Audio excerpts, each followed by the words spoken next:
What is up? What is up? Welcome back to Always the Jags. It's your host, Will Rose, and today we are talking about the Jaguars' Thursday night victory over the Saints. Again, this episode is a little bit behind, but we still got plenty of time to talk about it before our big matchup with Pittsburgh against the Steelers. So we got a lot to unpack in this episode. We're going to talk about some of the rumors going on with the Jaguars, how our offense is performing, how our defense is performing, and if we think we're going to keep this win streak going and get that dub versus the Steelers, all right? So first, let's go ahead and break down the offense. We're going to talk about what it was doing well and any ways that we think it can improve and if we think it's going to be good enough to challenge the Steelers on Sunday. So the Saints defense, first of all, is very good. Dennis Allen is a great defensive coordinator, but you can tell that they are missing Sean Payton's touch on their offense. But defensively, they still got it. Cam Jordan is a Hall of Famer. They've got, their linebackers are fast. Demario Davis is a star. Michael Thomas is Marshawn Lattimore is a shutdown corner. Their secondary has always been good. Even Alontae Taylor, their slot cornerback, he's been kind of up and down for them this year. He's been kind of up and down for them this year. I've seen him had some really good games, and he's had some really rough ones. So the Jaguars' offense was able to take advantage because our biggest advantage over the Saints was our slot position, because Christian Kirk is a better wide receiver than Alontae Taylor is as a slot cornerback. And they played defense kind of similarly to the way that the Saints played the Falcons years ago. Now, I remember this game because Marshawn Lattimore was still a rookie, and they had him take away Calvin Ridley. And both of those guys are about the same amount of time in the league. Lattimore was drafted in 2017. Ridley, of course, was drafted in 2018. And so in that game specifically, the Saints rolled their coverage towards Julio Jones, and then they had Marshawn Lattimore lock up Calvin Ridley, which makes a lot of... Sometimes teams will like to use their number one corners to go against another team's number one receiver, and sometimes that battle can be in the corner's favor, or sometimes the receiver might win. It's kind of a 50-50. But at the spot where Calvin Ridley was, and where I think Marshawn Lattimore, he wasn't a rookie, he was a sophomore because he couldn't have been a rookie. But Calvin Ridley was still a rookie, and he was doing great, but Lattimore had more experience. The Saints knew if we put Lattimore on Ridley, he can erase him. There will be no 50-50 balls. Like, he will erase him, and Julio Jones will just roll the rest of our coverage to him and double team him. So that's how they played the Jaguars. They rolled the coverage towards Calvin Ridley, and if you notice, Marshawn Lattimore only had to cover Jamal Agnew. And while Jamal Agnew was fast, you saw how many targets Agnew had. Marshawn Lattimore is going to win that most of the time. But that was really smart on the Jaguars' part because Marshawn Lattimore doesn't like to play in the slot. And so Christian Kirk playing in the slot allowed him to take advantage of Alontae Taylor, who's good, but not as good as Christian Kirk. And we could see that with the game-winning touchdown where Kirk raced 31 yards, I think. No, he raced 44 yards to put us up 31-24. So overall, the offense is, like, the first two drives started out so hot and so good. Trevor Lawrence was hitting open targets. He was getting the ball out of his hands quickly. He had some beautiful rushes. Even though we were worried about his knee, he still was picking up yards with his legs, and he was adding a dimension that the Saints find hard to cover because they do a lot of man-on-man. And they got ETN involved, who scored both touchdowns, who is playing like one of the top 5 running backs in the league right now. And like, as most Jaguars fans feel, and I can't help but feel, it's like, we want more. Like, we want more fireworks. We want, like, in reality, with the way the offense was playing and the way the defense was playing, the way the Saints offense was playing, this game shouldn't have been as close as it was. Like, we kind of expected to be up by 4 touchdowns by the time going into half because we were just rolling. Now, again, that's not how it feels. That's not how it goes in the NFL. Like, eventually a defense can catch on and kind of throw you off your game. But it feels like the Jaguars themselves are the ones throwing them off of their game. Like, it felt like the Saints had no answers for our offense the first 2 quarters. Press Taylor was confusing Dennis Allen. And then once we got a comfortable lead, it's like it got too comfortable and he took his foot off the gas. And it's like, we want to run down the clock at that point. But there's a lot of different things that we could have done that I don't know why we didn't just do. Like, there was one pivotal play And had we made this play, the game would have been over. Probably would have went down and scored, and then that would have been it. But you can't let the other team get momentum. There was one play where we were 4th and inches, and normally on 4th and inches, you just quarterback sneak it. And of course, if you're the Eagles, brotherly shove, you're going to get that every single time. It's not even a question. And usually with the quarterback sneak, like if it's 4th and inches, if you're able to just move your body forward with your entire offensive line, most of the time that's a conversion. Now, I understand why the Jags didn't want to run that play because Trevor Lawrence was hurt and there is no need to give him more contact than necessary, put him underneath all the pile and all that stuff. There's no reason to do that because you don't want Trevor Lawrence to get even more hurt with his knee. And, the Saints defenders know, like, as soon as Trevor Lawrence tucks that ball and runs, like, we can put him on the ground. We can, it's not a dangerous play for a quarterback, but you don't want to do that when your quarterback is already hurt. Totally understandable. However, we still lined up in shotgun for Trevor to hand it off to ETN. And again, on some defenses that would work, and maybe if we had a better offensive line that would work, but the Saints knew that was coming. They knew Trevor Lawrence was hurt. They knew, so we started off 2 or 3 yards from the line to gain, so ETN still had to run 3 yards just to get the first, instead of just being right up under center, needing just 1 step to get the first. And so for some reason, Press Taylor had him, I don't know if Press Taylor or Doug Peterson called this play, but he had them run it to ETN. And it's like there was no cleverness in that play. It just, like when the Saints snuffed it out, I wasn't surprised.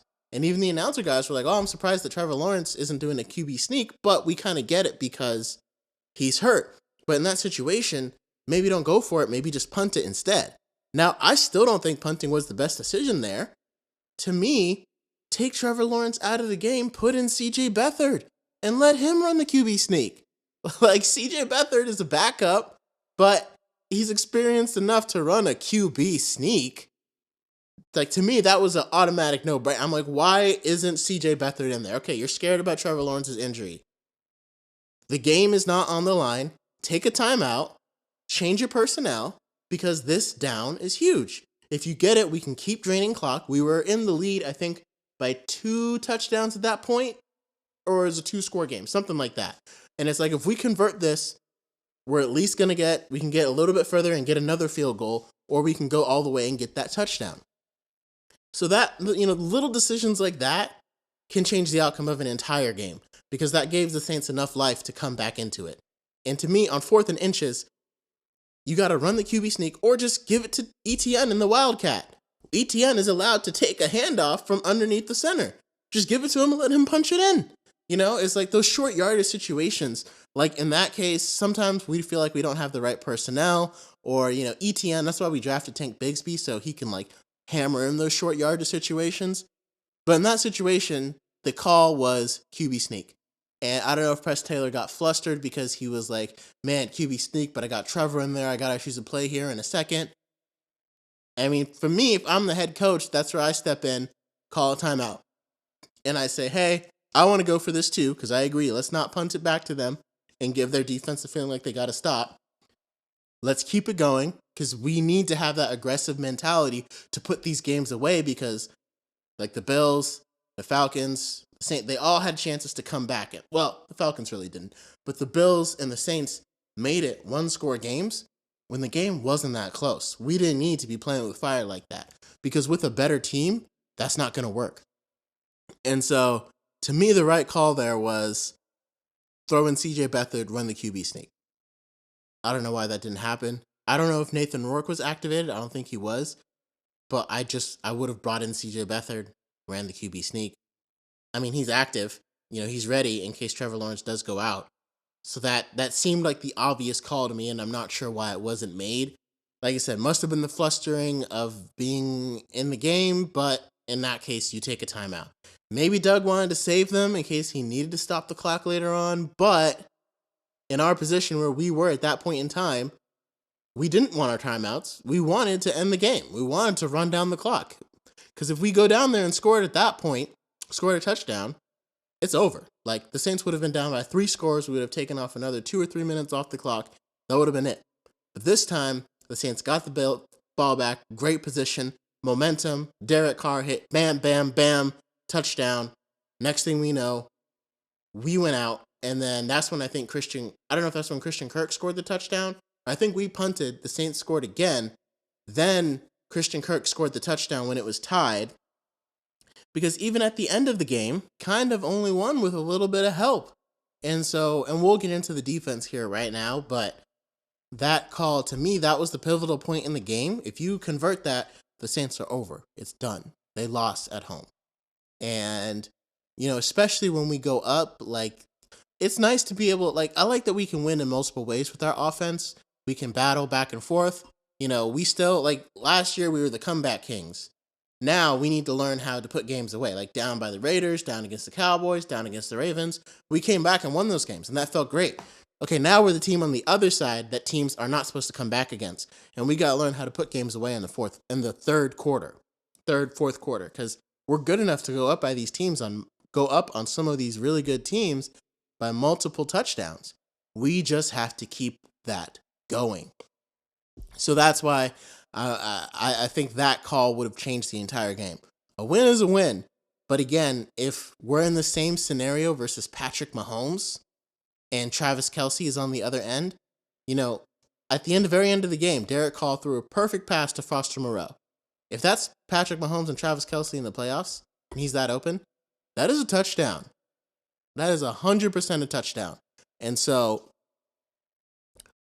we shouldn't have even been in that situation, with our defense. And like when I'm trying to remember the way the game went now, because our defense played very well yet again.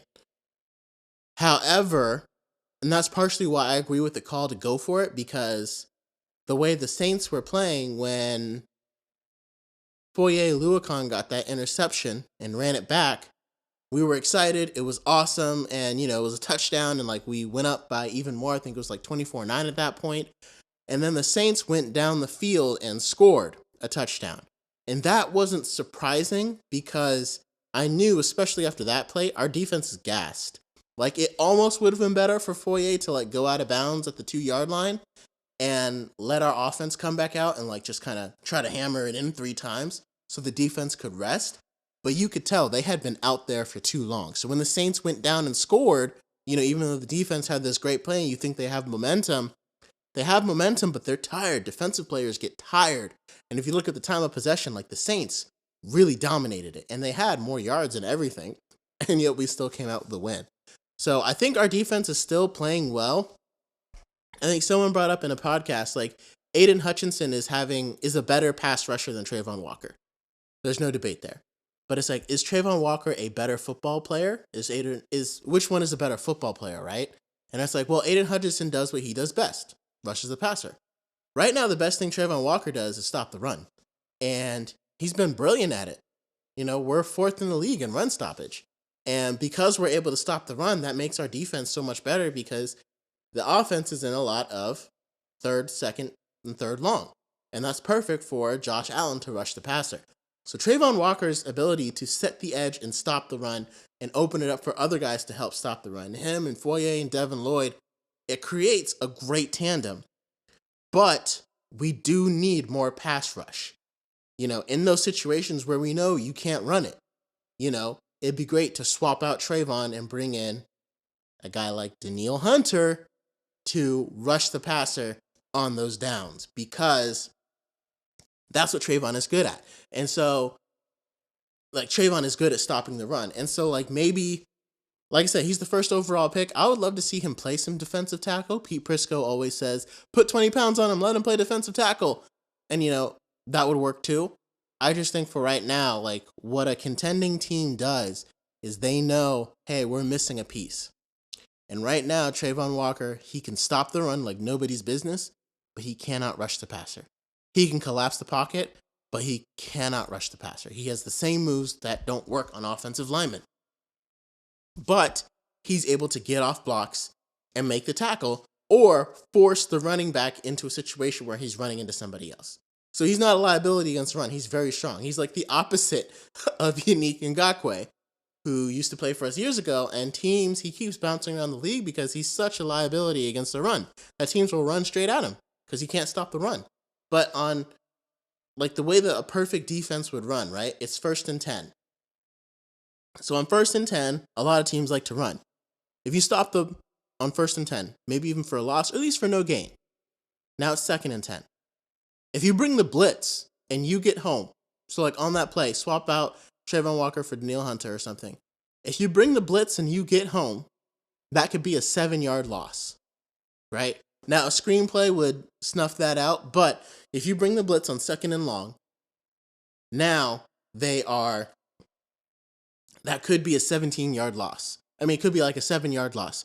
Now it's 3rd and 17. Now we know, oh, we don't need to stop the run. We just need to get to the passer. So now we're going to switch our personnel, put in all of our best pass rushers, Danielle Hunter, Josh Allen, let them go after the quarterback. He's going to have to throw, and we can play blanket coverage, rush 4, cover 5, because we know you got to complete a long pass. And that's the easiest way for our defense to get on and off the field every single time. The problem is we need to have someone, and bringing the blitz on 2nd down makes sense, and Mike Caldwell is really good at disguising coverages and looks. But like I said, I would love to, on 1st down, have our best run stuffers in there and watch for like the short pass, because people, sometimes they take shots on 1st down. It just kind of depends. So maybe rush 4, best run stoppers, and cover 5. On 2nd down, sell out for the blitz, try to get that sack, but make sure you have enough coverage to watch out for screens. And on that play, you could slide Trayvon Walker inside in case they still decide to run on 2nd down, but you bring in Danielle Hunter on the outside and let him rush. Hopefully we get the sack. And if we get the sack, leave Danielle Hunter in there, take out Trayvon Walker, put in Smoot, put in Devon Hamilton, Devon Hamilton can play all 3 downs, so he could have stayed in there. But bring guys that rush really well from that inside technique and cover 5. And you've got a defense that will get off the field because of our personnel. But right now, we don't have that quarterback hunter who can come in on the down opposite Josh Allen. Because Josh Allen is really good against the run too, and so he can play, all 3 downs. But of course, if you want to save Josh Allen too, you can switch it up and make it where Trayvon Walker plays on one side opposite Danielle Hunter. And then once we stop the run, bring in Josh Allen, because we're going to rush or bring the blitz or something. Because obviously our defense is playing way better than anyone expected this year. And unfortunately, the Vikings just won on Monday night. And I'm not like a 49ers fan, but for a Jaguars perspective, from any Jaguars fan, you want the Vikings to be losing. Because the more they lose, the cheaper you can get the players at. And so now it's looking like if the Vikings win against Green Bay, which they very well could because Jordan Love does not look like he's ready. If they win, that's 3 games they won without Justin Jefferson. And the Vikings are going to be thinking playoffs, and they're not going to get rid of Danielle Hunter. So we got to look around the league, maybe see if there's anyone else who could become available. The Eagles love Hassan Reddick, so there's a very low chance that they would be willing to trade him, especially because they are contenders and they're probably loading up. Only thing is, I think this is the final year of his deal, and I think Nolan Smith is going to be ready to take over for him. So either Hassan Reddick or Josh Sweat is going to be the odd guy out with the Eagles formation. So maybe one of those guys could be an option. Howie Roseman, he doesn't mind bringing in players, but he also doesn't mind making trades when he knows for the future he's going to need to. So Josh Sweat might be an option. I don't like trading for Chase Young because it's going to cost a pretty penny and it's going to put pressure on us to extend him. And right now, Josh Allen is the heartbeat and soul of our defense, and we need to give him what he wants, and we need to pay him what he wants. And, I hope we extend Calvin Ridley too, and Tyson Campbell, and Trevor Lawrence will hopefully get an extension after this year too. And right now, we still have a 2-year window where we could structure some of those deals because Trevor Lawrence still has 2 more deals on his rookie deal. So give him the big contract that tacks on at the end of the rookie deal, like the Chiefs did with Patrick Mahomes, and then let the big cap hits, the $40 million, $20 million hits from Josh Allen, probably Calvin Ridley, let those come in the first 2 years. So by the 5th year, by the first year of Trevor Lawrence's deal, if Josh Allen signs a a 3-year, $90 million deal where he gets $30 million, if you can make those cap hits 40, the last one could be 10 by the time Trevor Lawrence kicks in and his first cap hit starts. And so things like that, we can work, like Balky has enough room to manipulate the cap to keep our window while Trevor Lawrence is on that rookie contract, and then allow us to keep those really good players for a couple of years into when his big cap number starts, before eventually he'll have to start tearing down and being a lot more careful with working the cap. But that's why I would say, like, where we are at, we're still more in a rental phase, because I think the way our defense is going to run, like I said, we don't necessarily need a guy that's like ultra dominant across from Josh Allen. We don't need and trading for someone doesn't give up on Trayvon Walker. It just means let's use Trayvon Walker in different ways to, again, stop the run when we need to, rush the passer when we need to, bring in somebody, and we can develop a guy behind him. Some of our draft picks from last year, or draft another edge guy who could develop. One name that's been floating around that I kind of like is Josh Uche. He plays for the Patriots, and he's been playing pretty well. And the Patriots, I mean, again, they won, so they may not feel like they're out of the woods yet either, because they just beat the Bills, which is crazy. But if Josh Uche was available, I would look at him, because he's a good pass rusher, and maybe we may not have to give up much for him. And again, we're talking rentals. But I think Uche is still on his rookie deal, and I think he has 1 year left. So that would be a move that I wouldn't hate, because he's been able to, like with Matthew Judon attracting a lot of attention, Uche's been able to come in and do his thing. And I think kind of making a hybrid between Trayvon Walker and Josh Uche, depending on what you need to do, you can have both of those guys kind of rotate in and out of different spots. And again, that would alert their defense, their offense to know, like, oh, they're bringing in Uche, they're going to try to bring the blitz. Let's get ready for it. But you have options. Like, again, Michael Caldwell, he can, if they see Uche coming in, Trayvon Walker going out, they think it's going to be a blitz, they get ready for the screenplay. Well, linebacker Foye Oluokun can tell Devin Lloyd, or Devin Lloyd, who's been playing way better, more instinctual, can go snuff out that screen. If he can abandon the blitz, he has enough intelligence to know, like, okay, they know what we're going to do, and I'm going to go snuff out that screen. So we'll get them in 3rd and long. So there's some good players out there that we could still try to trade for. I just think it should be somebody that we feel like we could get for not a whole lot. Like I said, Josh Uche is one. People have been floating around Carl Lawson, and he could be a good addition. I'm not sure if I think he's gassed, but I mean, the Jets have a very deep defensive line. But I'm like, you don't necessarily want a guy who's kind of just fallen to the bottom of their depth chart, even behind a rookie, because clearly he's lost a step, because he's, fallen so far down their depth chart that he barely ever plays. Another trade target I would have loved to get is Matthew Judon, who plays across from Josh Uche, but he's out until week 14. So that could be a very low risk trade. Like, we could trade like a 7th rounder for him, and, while he's injured, have him read the playbook and stuff. He can't work out, but, he could at least really get integrated into defense. And then week 14, and then we're ready to make a strong playoff run. However, because he's not available, that would be us kind of saying, like, okay, let's get him for the playoff run, because we think we're going to make the playoffs. Because right now the Jaguars are in excellent shape to make the playoffs. The Colts can't get the division. The Titans look like sellers because they just got rid of Byard, Hopkins, and I'd be surprised if Hopkins stays.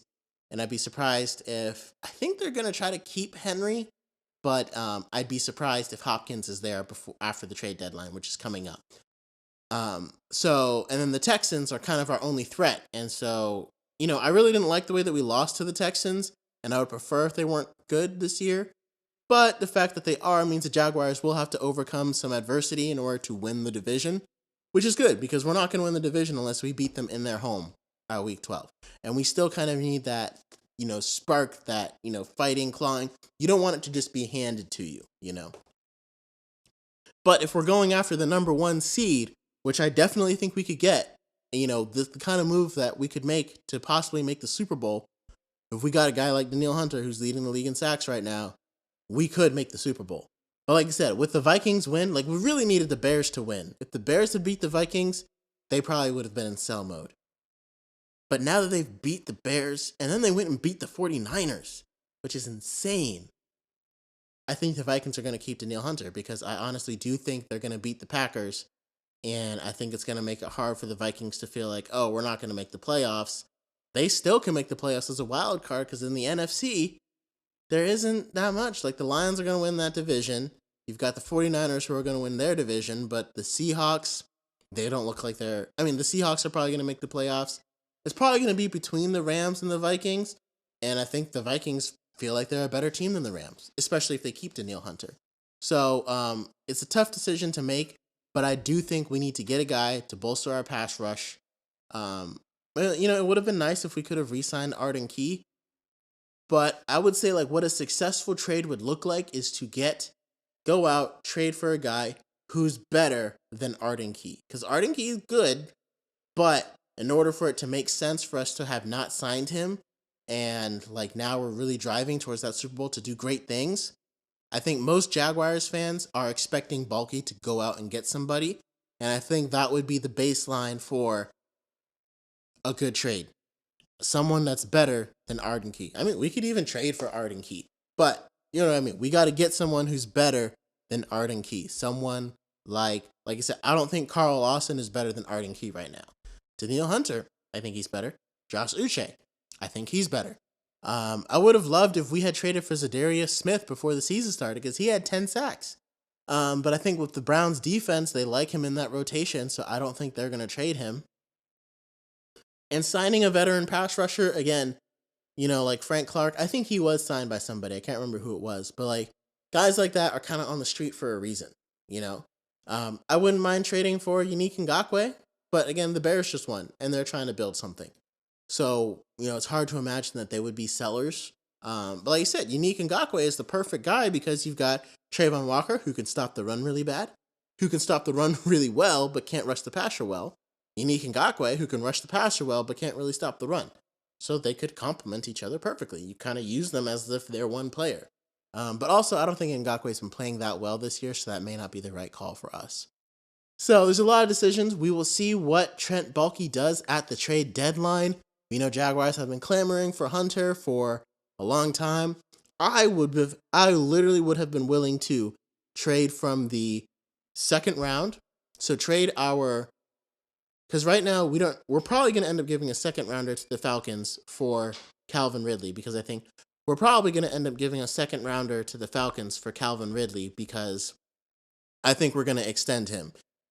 Even if I think he's been playing well enough to get an extension that is not going to put him at 25, but it'll probably put him at more than Kirk, so maybe at 19 or 20. If he keeps playing the way that he is, because he's been good, but he hasn't been phenomenal. So, even if we get him a deal, let's say 20, and I think most Jaguars fans would be okay with that, we would lose our second rounder, but we'd still have a third and 2 fourths.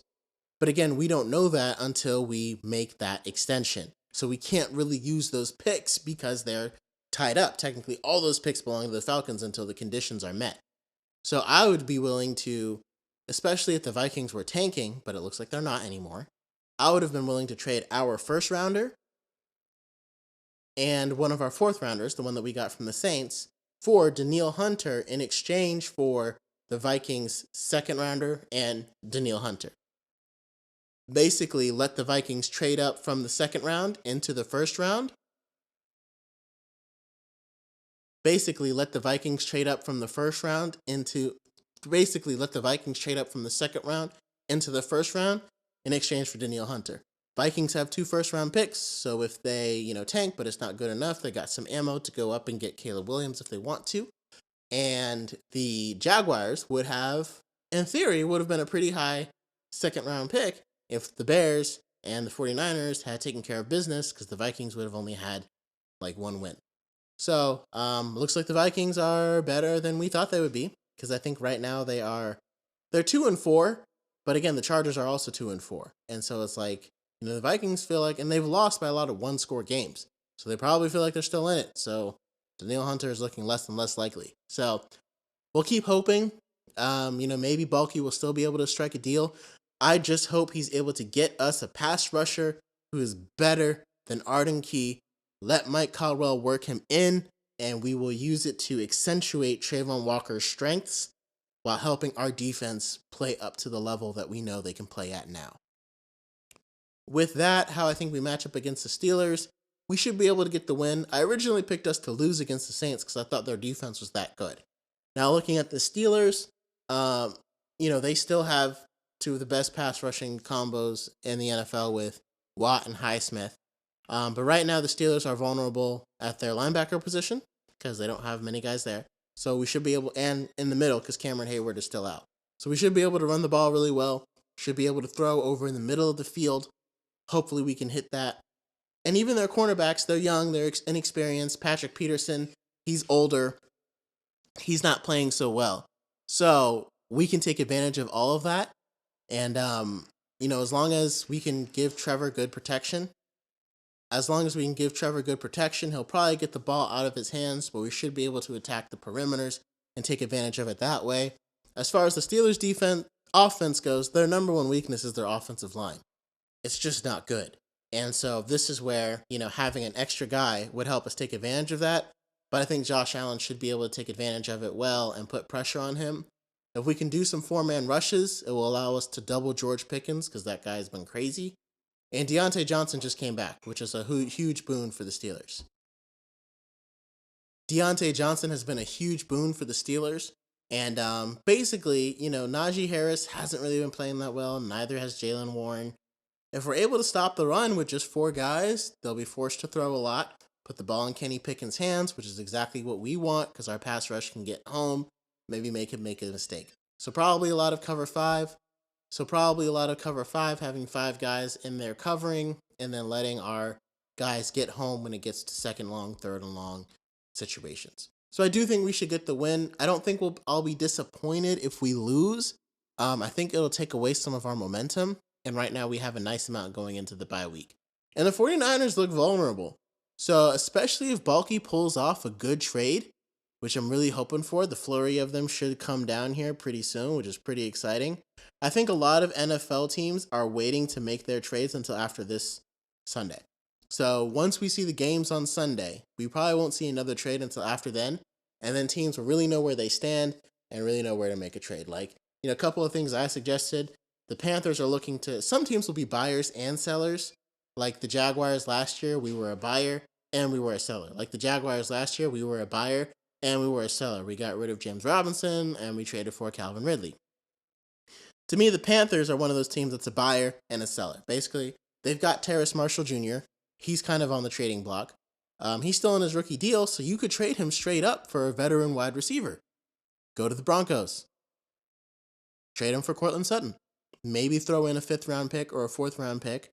But Terrace Marshall is that kind of guy that's not really working out in their offense. And they really need a veteran for Bryce Young. They really need a veteran while they wait for Jonathan Mingo to kind of get developed.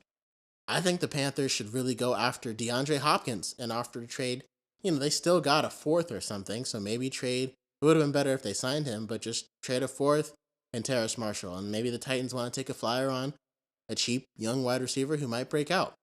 That's the kind of team that would be a buyer and a seller.